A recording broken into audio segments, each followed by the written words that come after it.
Hey everybody, it's David, Caroline Luke here, and we're here about to do part 2 on our videos of doing a neck reset. As we have it here, you missed the first video, you probably go back and watch it. We have a 1966 Martin D-28. The action is really high, too high to shade down the saddle, so it is in bad need of a neck reset. So we've already got the neck off, and our next step is we're going to have to recut this angle of the heel to get a better action.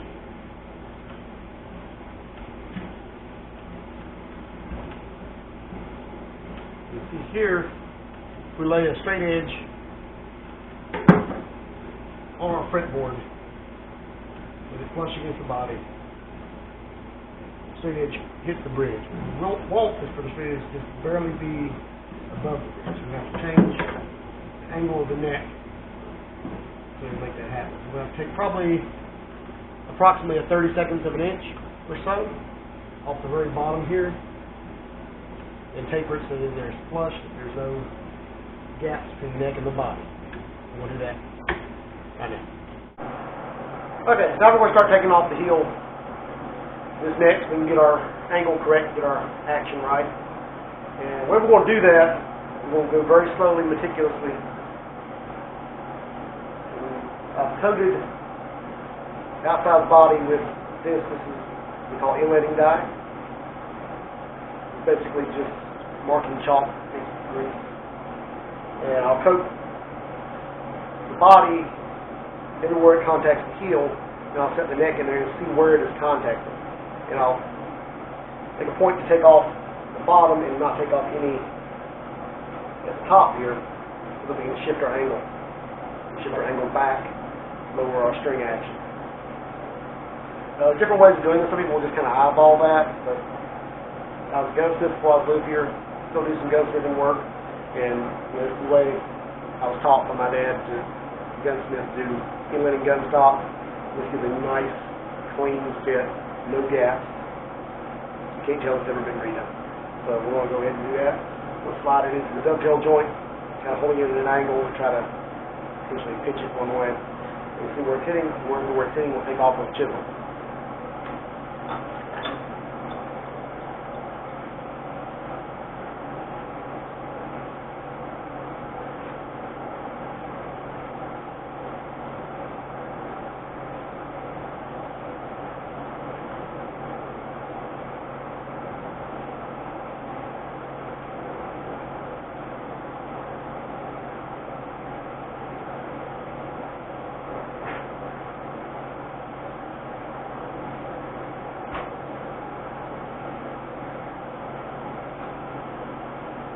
It's kind of hard to see on the camera. We have a few little points. We have some red stainings for the inletting dye touching the wood. We'll just take a very sharp chisel. We'll take off there. Primarily focus on taking off here. We'll be careful not to take anything off down here at the fretboard. It's a very long process. This will take all day. For this, I use chisels. Very sharp chisels. I just sharpen these, and I literally test them by shaving some hair off my arm. If they're not sharp enough to shave with, they're not sharp enough for this. Dull chisel will chip. If it's chipped, that's a lot of damage to the finish that you have to deal with. Sharp chisel will cut cleanly, will not damage the finish, will not take out any chips of wood. We'll slice it rather than just breaking it.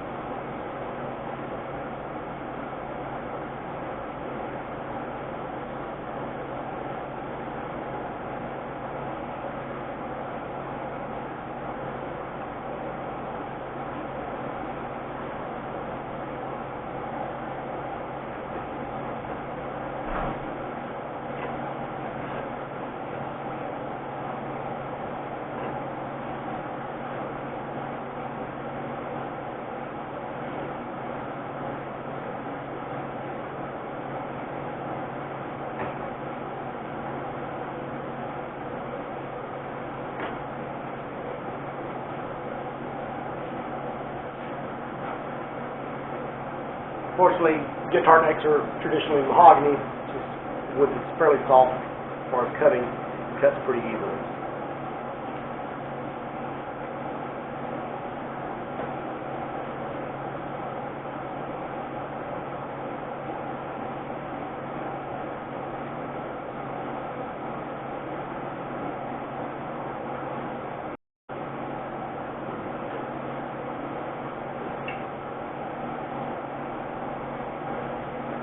repeat this process again and again until it's flush against the body at the correct angle.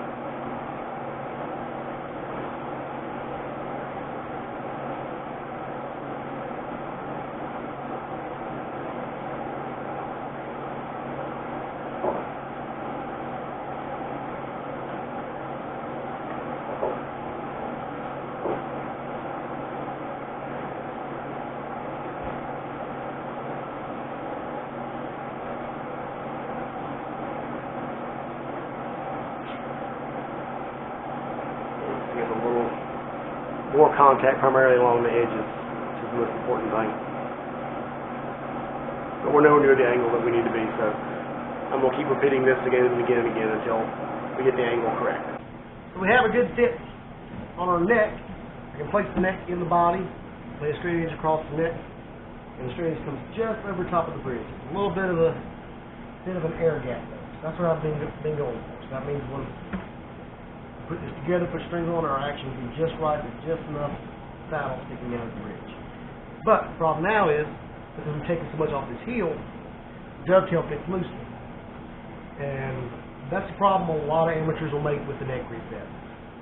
They think the glue will hold it. You know, it needs to be a tight fit on this dovetail joint. So the way we get that tight again is we have to put some shims in here. A shim on either side. As you can see, I've coated the dovetail with inletting dye, just as I did the edges of the body earlier. We're going to lay our shims in here, press our neck down there to see where we're touching. And we'll do that until the neck comes all the way down. And what I'm looking for is a fit where it takes a little gentle tap from the rubber hammer to get the seat all the way down. And this will take a while. This is not an easy process. We just have two little thin sheets of mahogany here. I've cut from scrap wood. And we're going to lay these in here.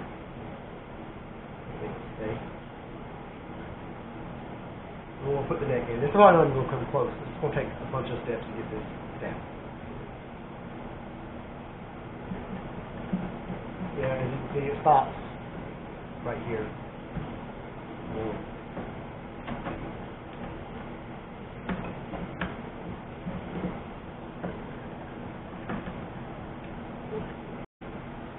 See red everywhere it's touching.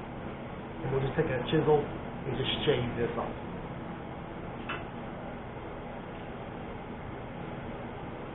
As I said earlier, chisels have to be rather sharp for this to work.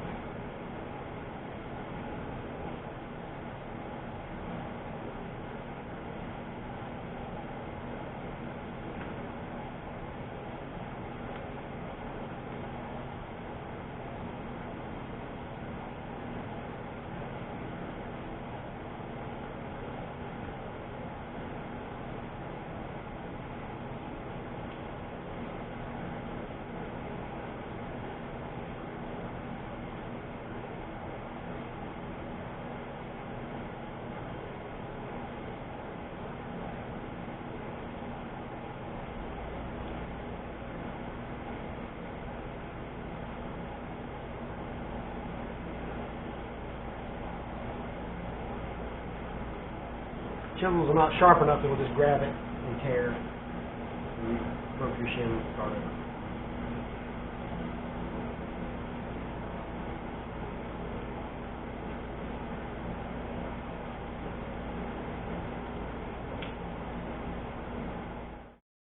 Alright, so we got our shims made, got our fit the way we want it. Now we've got time to clamp everything down. Here, you know, they're basically paper thin at this point, but what it needs.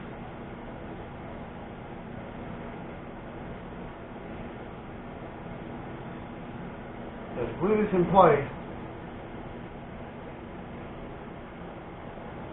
we're using liquid hide glue. Some purists will say you need to be using hot hide glue, but it's the exact same thing. Just dissolved in acid instead of melted. And it's every bit as hard. And all the same benefits. It's a whole lot easier to work with. So we'll coat just the dovetail, just this extension right here. Don't want glue all around the heel, come out on the body, just in this dovetail and on our shims. That way, if that neck reset ever needs to be done again in the future, it's easy to get off. If you fill this whole thing with glue, it's a pain to get off. Because I've done necks that have been done that way.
Two more clamps.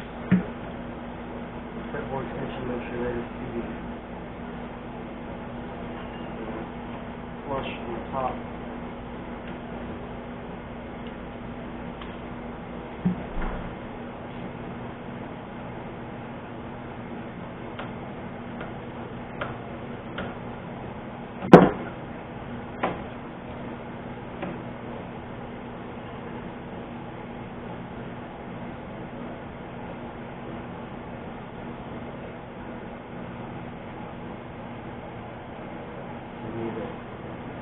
Wipe off the glue.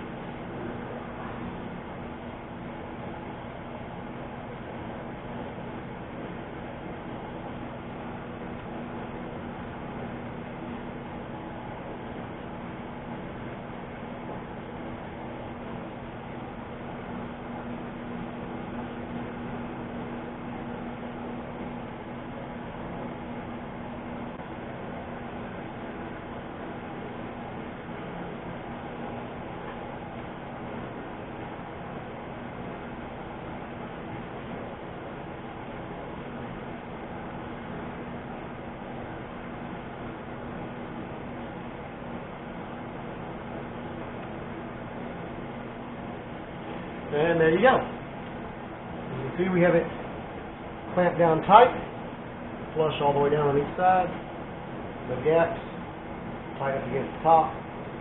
Let this sit for several days. The glue to fully cure. We'll take these clamps off, and we'll deal with the pick guard that is shrunk on here, which has nothing to do with the neck reset, but that is an issue that's common to pretty much all markets in this era. So we're going to go ahead and fix that.